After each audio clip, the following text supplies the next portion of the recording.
Generator কি? যে যন্ত্রের সাহায্যে যান্ত্রিক শক্তিকে বৈদ্যুতিক শক্তিতে রূপান্তরিত করা হয় তাকে জেনারেটর বলে। এই রূপান্তরণ প্রক্রিয়া সম্পাদনের জন্য ম্যাগনেটিক ফিল্ড তৈরির প্রয়োজন হয়। আর্মেচার এর উপরিভাগে তারের কয়েল বসানো থাকে।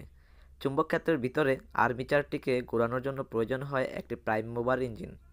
আর্মেচার কয়েলকে যদি চুম্বক ক্ষেত্রের মধ্যে ঘোরানো হয় তবে আর্মেচার পরিবাহীতে ভোল্টেজ উৎপন্ন হয়, তবে তাকে ইএমএফ বা ইলেকট্রোমোটিভ ফোর্স বলে।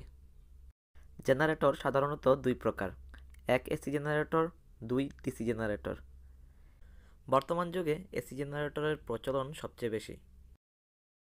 যে যন্ত্র বা মেশিনের সাহায্যে যান্ত্রিক শক্তিকে এসি বিদ্যুৎ শক্তিতে রূপান্তরিত করা হয় তাকে এসি জেনারেটর বলে। এসি জেনারেটরকে অল্টারনেটর বা সিক্রোনাইজ জেনারেটরও বলা হয়। আর এই এসি জেনারেটর দুই প্রকার হয়ে থাকে: এক ইন্ডাকশন জেনারেটর, দুই সিক্রোনাইজ জেনারেটর। ইন্ডাকশন জেনারেটর সাধারণ জেনারেটর এর মতোই অল্টারনেটিং কারেন্ট জেনারেটর এবং সাধারণ জেনারেটরের মতো একই কার্যপ্রণালীতে কাজ করে। এই জেনারেটরের কার্যপ্রণালী ট্রান্সফরমারের মতোই, শুধু পার্থক্য হলো ট্রান্সফরমার একটি স্ট্যাটিক ডিভাইস এবং জেনারেটর একটি ঘূর্ণায়মান ডিভাইস। এগুলো সাধারণত ছোট মেশিন যেমন মিক্সারে ব্যবহার হয়।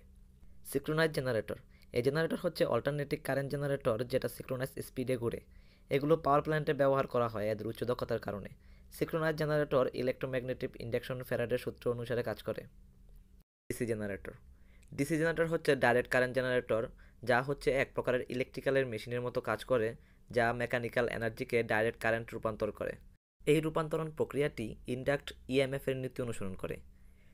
ডিসি জেনারেটরও সাধারণত দুই প্রকার: এক সেলফ এক্সাইটেড, দুই সেপারেটলি এক্সাইটেড।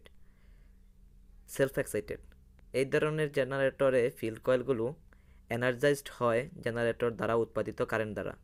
এই জেনারেটর আবার তিন ধরনের হয়: A series generator, B shunt generator, C compound generator. Separately excited: এই ধরনের জেনারেটরে ফিল্ড কয়েলগুলো এনার্জাইজড হয় স্বাধীন বহির্মুখী ডিসি উৎস থেকে।